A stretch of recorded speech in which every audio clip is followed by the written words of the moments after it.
Chapitre 22. Cangadon.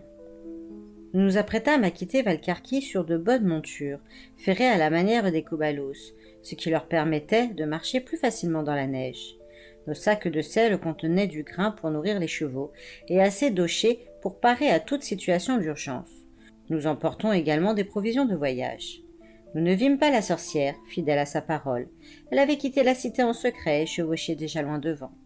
Les deux purées avaient enfin cessé de pleurer, mais leurs mines défaites et leurs yeux battus montraient la profondeur de leur chagrin.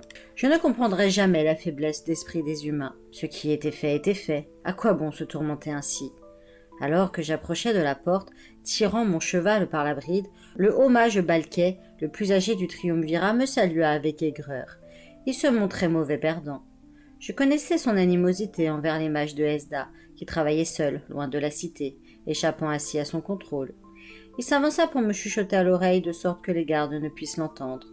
« Tu t'en vas avec l'apparence du vainqueur. Ta magie chacamure t'a peut-être permis de survivre quelque temps, mais tes jours sont comptés. »« Je n'ai pas usé de magie dans l'arène, rétorquai-je, et c'était la vérité. Cependant, avant d'arriver ici, je m'en suis servi en toute légalité pour réclamer mes purées, comme c'était mon droit. Nous n'oublierons pas ta façon de te comporter, vous, les mages de Hesda. Méritez une leçon. Ce n'est pas contre toi. Simple exercice du pouvoir pour maintenir nos lois. Eblis, le chef de la Shexa, te poursuivra. Il sera armé de Cangadon, la lance du pouvoir. Le jugement a reconnu mon innocence. En envoyant un assassin à mes trousses, vous agissez illégalement, sifflai-je avec défi. Écoute-moi bien, imbécile, reprit Balquet, sa bouche toujours près de mon oreille. Le triumvirat agit toujours en fonction de son intérêt. Nous établissons, modifions ou brisons les lois, si nécessaire. Fais bon voyage, avant de mourir. Je m'inclinai avec un sourire sarcastique. Je vous remercie de votre aimable sollicitude, Seigneur.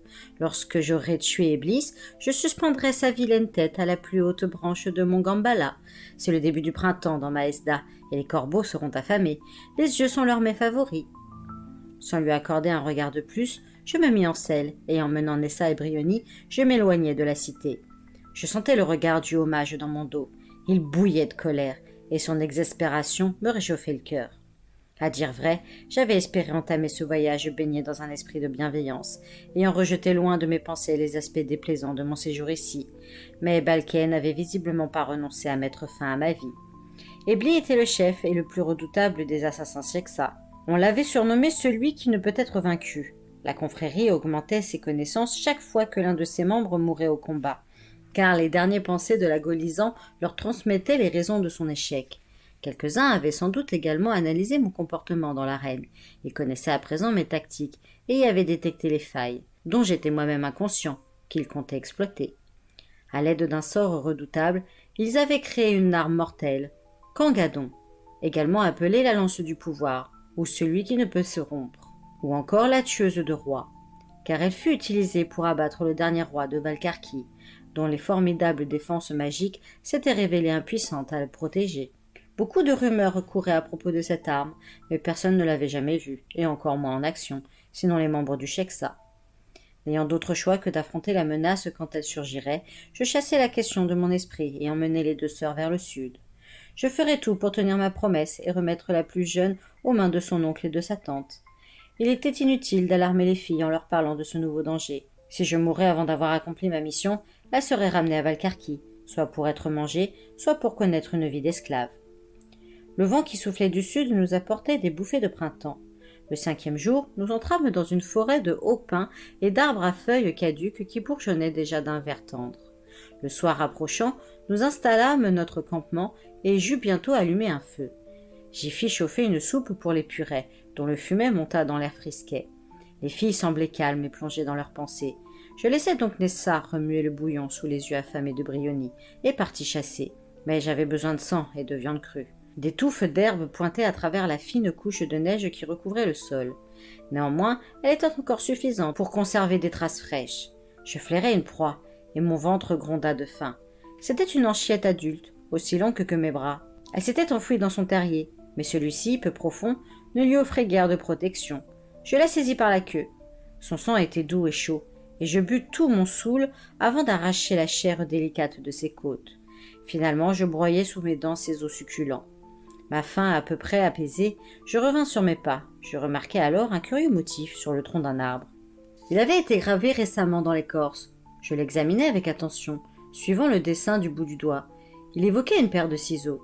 Je me souvins alors que la sorcière tueuse portait des ciseaux dans un de ses fourreaux. Était-ce elle qui avait représenté ce symbole? Et si oui, pourquoi? Grimalkin avait dit qu'elle nous escortait vers le sud, puis jusqu'aux Culades. C'était le premier indice de sa présence à proximité. Une fois de plus, je me demandais si je pouvais lui faire confiance. Pourquoi ne se montrait-elle pas? Je retournai au campement troublé. Le lendemain, après que les purets eurent déjeuné, je retirai les plaques anti-neige aux sabots des chevaux et nous reprîmes notre route. 2 jours plus tard, nous arrivâmes dans une vallée abritée du vent, où les conifères étaient rares. Les branches des arbres se couvraient déjà de petites feuilles vertes. La neige avait fondu et nos montures s'enfonçaient dans la boue. Le soleil couchant illuminait un grand ciel clair et nous éblouissait. Nous chevauchions lentement, environnés de pépiements et de bourdonnements à la recherche d'un endroit où camper. Soudain, tout se tut, les oiseaux, les insectes. Nous n'entendions plus que le souffle des chevaux et le clappement de leurs sabots sur le sol mouillé. Je compris alors la raison de cet étrange silence. Devant nous se dressait un grand chêne solitaire, tordu, dénudé, dont les rigueurs de l'hiver avaient aspiré toute vie. Sous ce chêne, le Sheksah attendait, monté sur un étalon noir. Sa main gantée de cuir noir tenait une longue lance qui reposait obliquement sur son épaule. Il était revêtu d'une armure noire de la plus belle qualité, faite de plaques superposées capables de détourner le plus violent coup d'épée. La visière de son casque était abaissée, de sorte que seule sa gorge restait vulnérable. Balquet avait dit vrai. L'assassin qui avait promis de m'envoyer était là. Je ne voyais pas ses yeux. Cela me trouble toujours de ne pas pouvoir regarder l'ennemi dans les yeux. Je me sens lésé. Un triple collier de crâne pendait au cou de l'assassin. Certains, bien qu'incroyablement petits, étaient humains. Les Sheksah réduisaient par magie les crânes de leurs ennemis vaincus. De la sorte, ils pouvaient les porter comme ornement avec d'autres signes de leur victoire, sans que leur mouvement en soit gêné. Le nombre de ces décorations attestait que j'avais bien devant moi Eblis, l'assassin le plus redouté de la confrérie Sheksah. La lance qu'il tenait était Kangadon, celle qui avait tué le dernier roi de Valcarki 9 siècles auparavant. Un bruit de sabots derrière moi m'apprit que les 2 sœurs éloignaient prudemment leur monture du lieu du combat. Je pris l'initiative. Tirant 2 de mes lames, je chargeai tout l'élan de mon cheval, si soudainement que le Sheksah n'eut pas le temps de relever sa lance. J'étais déjà sur lui. Mes lames étincelèrent au soleil. Il y eut un tintement de métal. La pointe d'une de mes dagues trouva la jointure entre 2 plaques sur la poitrine de mon adversaire, où elle se coinça. Était-elle entrée dans la chair? Je n'aurais su le dire.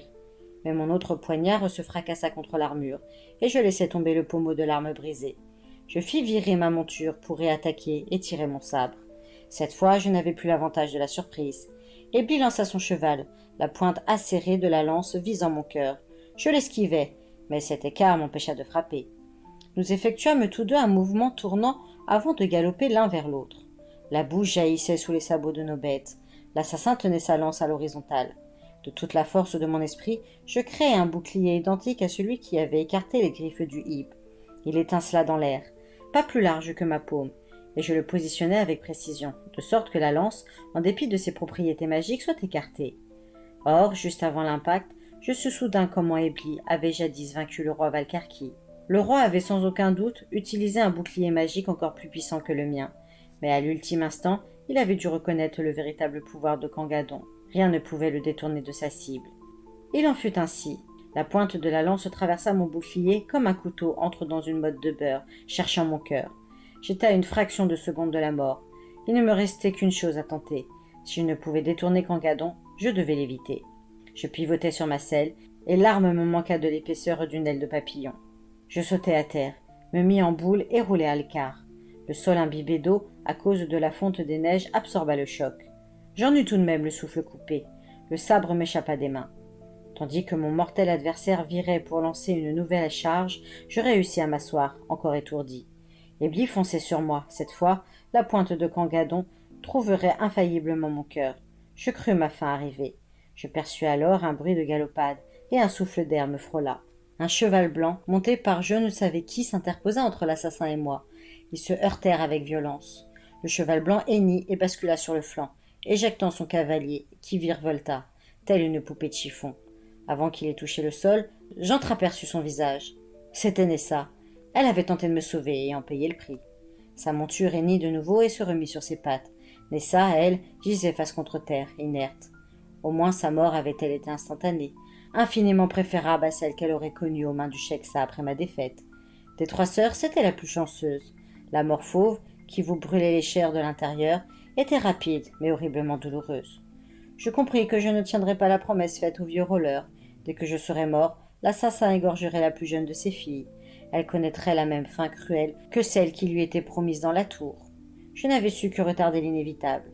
La colère et l'amertume m'envahirent à l'idée d'avoir fait tout ce chemin pour rien. Ebli fit décrire un lent arc de cercle à son cheval. J'avais repris mes esprits et cherché mon sabre des yeux. Si je ne pouvais pas écarter la pointe de la lance, que je meure au moins une arme à la main. Mais mes jambes refusèrent de m'obéir. Je ne réussis qu'à me mettre à genoux. Le Sheiksa releva la visière de son casque et me sourit. Il voulait que je voie le visage de celui qui me tuerait.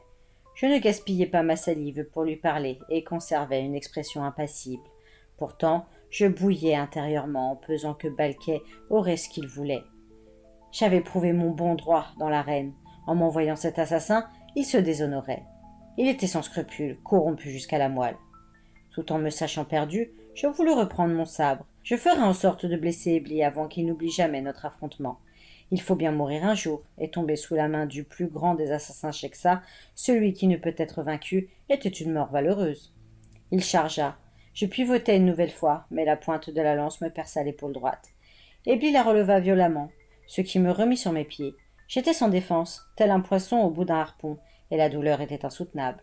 Cependant, mon poids combiné à la longueur de la lance empêcha l'assassin de me tenir en l'air plus de quelques secondes. Quand il abaissa Cangadon, je glissai à terre et roulai sur le côté. Je m'agenouillai, le sang qui coulait de ma blessure se mêlant à la boue.